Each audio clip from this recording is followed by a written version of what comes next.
Alright, this is going to be a video talking about challenge raid. So, challenge raid has been updated. That's the big sell point to this current patch, is that they've reworked the challenge raid. They've introduced this Raiders Pledge system. Now, let's see here. So adding penalties will increase the amount of points you get. Now, ideally you want to do this on Hell because you get a 2.5 modifier on the points value. The current setup I have here, I believe this is going to be one of the easiest setups you can do for the 45k. So if you're aiming to get the NPC unique weapon, this is kind of where you're going to want to start at. So increases boss attack by 50%. Yeah, the boss is going to hit harder, but in general, these bosses don't hit too hard unless you're using some of the later buffs, which penalties, which we're not using. Max HP. Yeah, boss has more HP. Whatever. Just means you have to kill it more. So, allies take M damage and P damage equal to 10% of their max HP every second. This is reduced by defense, so this actually isn't that bad. It's actually very minuscule, like how much damage this does if you have appropriately started up gear. So I don't really notice these having a huge effect.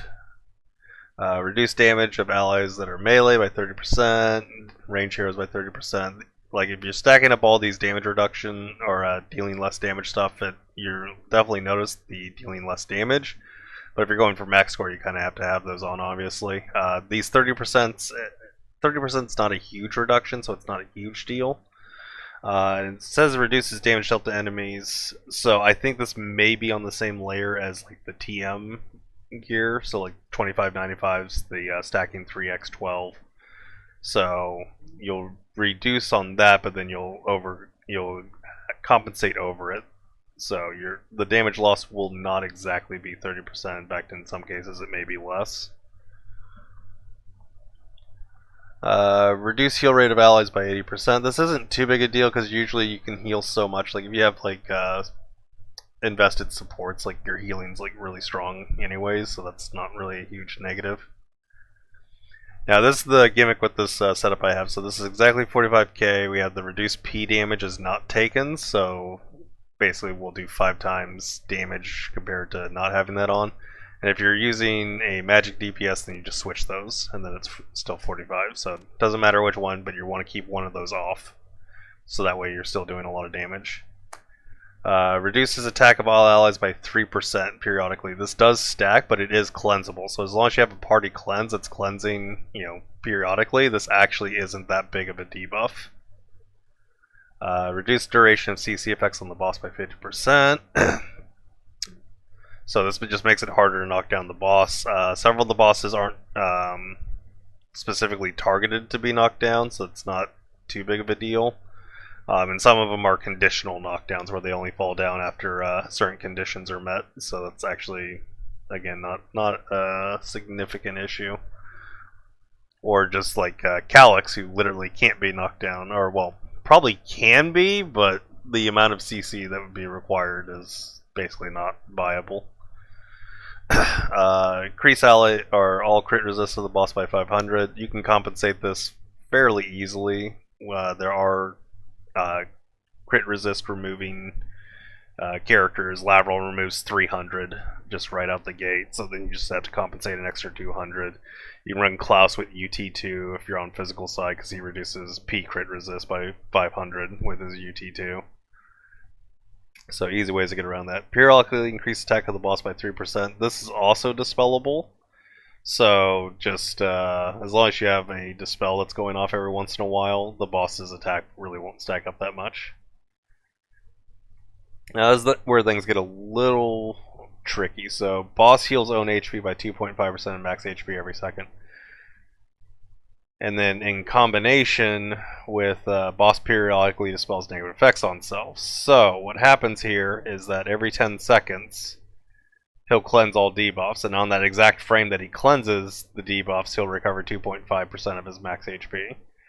So every 10 seconds he's going to recover 2.5. So you are required to have a DPS check, and this is why we're going with taking one of these or leaving one of these off. So that way we have higher damage. So that way you can compensate for the 2.5 max HP. Allies cannot lifesteal. This isn't a big hit. Anyone that does Galgoria knows you can just shield and go through things. And this is also why we're not taking the shield reduction. So we're just going to power shield through.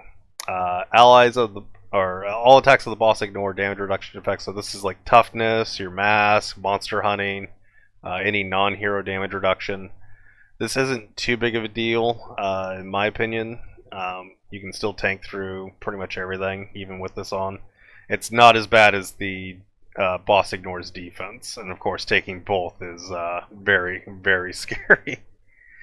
All allies cannot receive positive effects. This is actually one of the worst effects, because this kills most of the viable DPS, because only characters that have either no buffs or no self buffs, or have self buffs that are undispellable, are basically the only viable DPS at that point. And then a lot of the supports are killed on this as well. So running Lavril, her S2 basically becomes useless. You can still get her unique weapon and her S4 effect. Fallen Frey can't shield anyone, so you have to go like Evan shield. So yeah, it's this one you want to avoid, generally speaking. Boss ignores defense, as I said. Yeah, this becomes really scary. This is like one of the ones you don't want to take unless you're going for a max score. Boss dispels negative effects on self. This isn't too bad. Again, it will help cause the boss to heal, but I mean, 2.5% every 10 seconds isn't too bad. Just bring a solar stone. Make sure Estelle has mortal wound, and Estelle has a lot of crit to compensate for the boss's 500 crit resist, and you should be fine. You'll make it so he doesn't heal too much. And reduce damage of the ally with the highest attack by 75%. Yeah, this is going to hurt your damage quite a bit, but not as bad as this one will. So yeah, this is the setup I think will be the easiest way to do the 45k, in my opinion. You can run a big Fallen Fray, almost all the CRs, you can shield through stuff. It may get trickier with some of the CR bosses later on, like Calyx and so on, but I think with this setup, this is kind of one of the safest ways to do it. You still get to have nice big shields. Yeah, you get to shield, you can still deal, decent damage. Everything else is able to be endured or just tanked through or compensated with general stats. So I feel like this is going to be the ideal setup, in my opinion, for doing 45k. So if you're aiming for that NPC unique weapon, this is my recommendation. So this is pretty much it. I just wanted to kind of talk about that video-wise. For the exchange stuff, yeah, NPC unique weapon is basically like the big goal if you can get to it. The 45k. I mean, every 4 weeks getting an NPC unique weapon is huge. If you look at like the gifts you get from the shop here, I'll make anything you want. so you get 6 of these and then 3 of these, and if I remember right, the points on those are 2,000 for the small box, so that's 1,200, and then it's 3,000 for the big boxes. That's another 9. So that's 21k a week. There's other sources, so like that. There's 21k there. If you have excess friendship points in Juno shop, you can buy these guys fairly frequently and craft them out. And then feeding the pets, you'll sometimes get bracelets and stuff like that. So, but let's just take the 21k a week. So for the normal player base, it takes you about 5 weeks to get just over the 100k points to fill up an NPC unique weapon. And now that you're getting the 45k, like every 4 weeks, you're gonna get another one. So the one every 5 weeks. Let me map this out. So it'd be 5 over 4.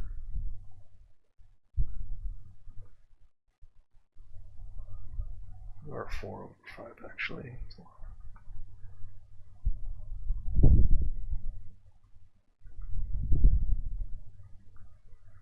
Alright, so mathematically it's just before, just from gifts, it would be about every 5-ish weeks.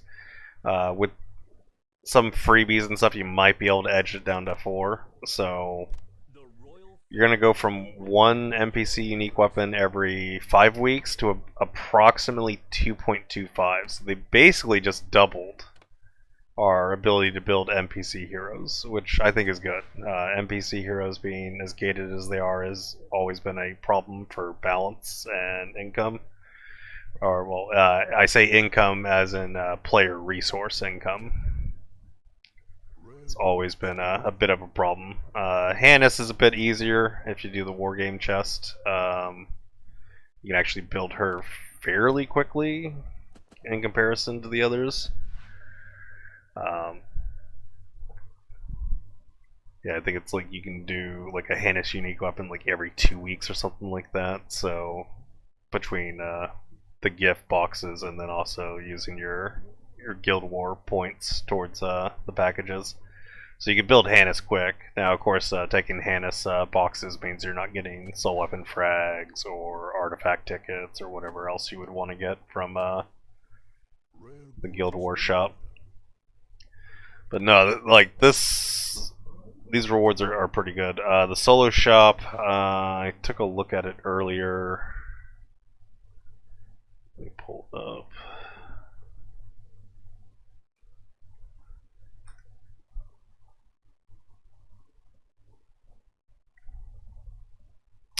Yeah, so the single shop, I'm not sure how many points we're going to be able to get. So like right now in current challenge raid, 62,225 is like the highest you can get.